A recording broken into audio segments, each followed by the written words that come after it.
Hi, I'm Jose. I work in SAB or SAB in Agricultores de la Vega de Valencia.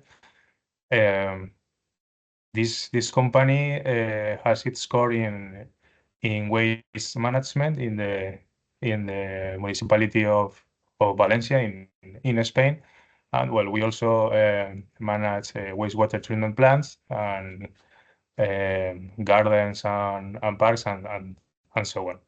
But a couple of years ago, SAP decided to invest in biotechnology.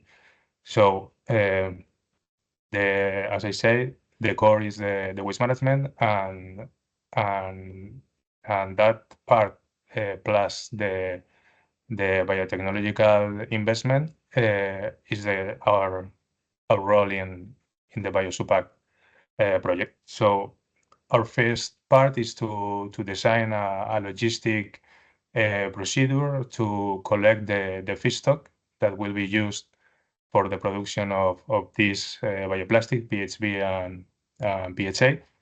And well, after that, we will work together with other partners to the chemical pretreatment of the bagasse or the PHB for the production and the recycling of these bioplastics. And also we will work to the scale up of the enzymatic hydrolysis.